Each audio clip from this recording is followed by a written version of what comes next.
Good evening and welcome to Quedia on Ben TV. My name is Steve Pereira, and on Quedia we explore everything queer and all things media, which makes us a very eclectic and a very, very electric program. Tonight we're on location in the midst of Footscray. Actually, we're in the middle of Victoria University at Footscray, where we're talking to two young stalwarts. These are the younger generation who are part of the whole new activist movement that's happening in the Western region. Welcome to Alex and Dylan. Welcome to Ben TV and Quedia. Hi, Steve. Now, why are you here? I'm here to talk a little bit about the Student Ally Network at Victoria University. Me, along with Dylan, we are acting queer officers at VU. So what does an acting queer officer mean? So, well, basically, we're finding out because it's the first time that it's existed on Student Union, but it's a position that to represent the queer students at Victoria University and to give a voice to Now, the students. Ally Network in itself was actually started off as a staff initiative and was about building networks across university campuses for queer staff. Yes. To organise and to collectivise and then to organise for the rights. But it's now expanded across to represent the entire university community. So what's the interaction with staff? Was there a division between staff and students? There is a division, but we have found, because it was initially a staff initiative, a lot of staff members have been very supportive of a student collective, and so that's actually how the student network kind of started, because the staff were looking for students to form together, and collaborate. So in an ideal world, what would you as an ally officer do? What would be your role?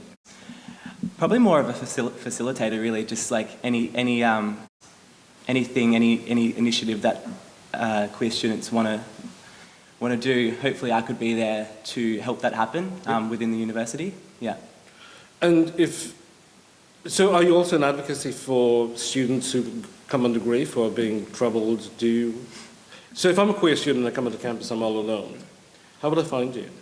Sure. Well, we are listed on the university website, so hopefully if there are any queer students that come to VU and they take a look on clubs and societies and they take a look at the student union, and they'll see that there is queer representation, and hopefully they would feel comfortable to come and seek that out. We do have email contact and Facebook, so people can be involved without actually physically having to come and if they're questioning, sometimes it's difficult. And we're hopefully going to further next semester doing more events so people can meet other queer people within the university. Now, in today's age, seeing the generation difference between us, like in the old days, being gay was very much part of a collective and you organised around that. But now with queer issues generally not as well recognised, do we still need the space for a specific queer space? Or people servicing a particular queer clientele? Is there still an issue? So you're talking about the need for a queer space? That's right, yeah. I think there's definitely a need for a queer space.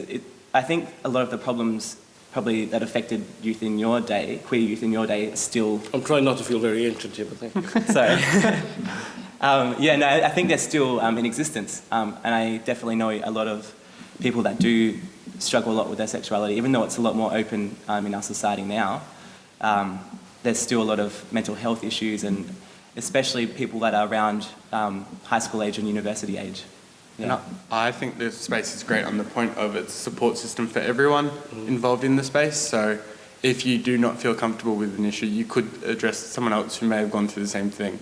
Also, it's just a collective area which is non-discriminatory, so people feel comfortable and want to enter the space of what we want to create. Now, I'm a staff member at VU, and I had a discussion with another queer member a while ago. We used to have a committee called the Poofs and Dykes Committee, and we had these very surreptitious dinners, the P&D dinners, where we'd get together, but nobody ever mentioned anybody else's name. And I know among staff there's still a fair amount of sensitivity about being out and visible, because they don't want to be known as the queer person on campus. Yeah. Is that true for students as well? Do you want to be recognised as somebody queer, or do you just want to be seen as another student? I think it's a bit of both, but for the sakes of my position as queer officer, I want to be very visible and to be seen as, comfortable with my sexuality and out and proud as well, because I think there needs to be a figure like that amongst the student body. Yep. Yeah. So you still think there's a value in people coming out and declaring their sexuality? I think so, yeah, definitely. There has to be people out there that are open and out about who they are. I think that's how we progress together. Dylan?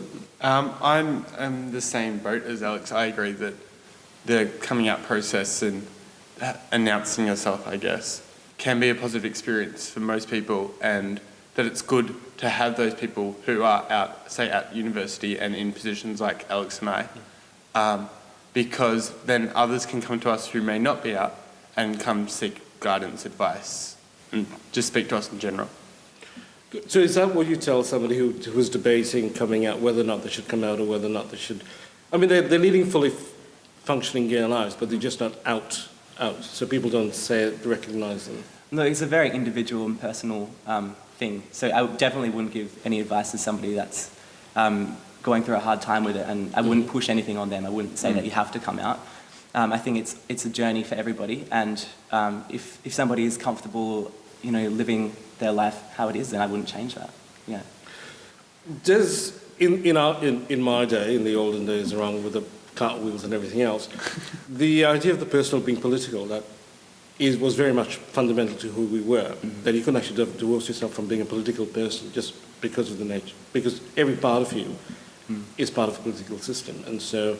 Does that hold any relevance to you guys now? The idea of personal politics, so the personal is political? Dylan? I'm not too sure, really. Can you kind of refine your question a bit? Sure. So in the framework of the personal is political, you can't actually not come out, because if you not come out, then you're just in the closet and you're hiding. Because everything you do in your life is part of society, is part of a larger political, social framework.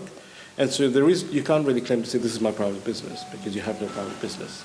Everything you do is part of a larger thing than yourself.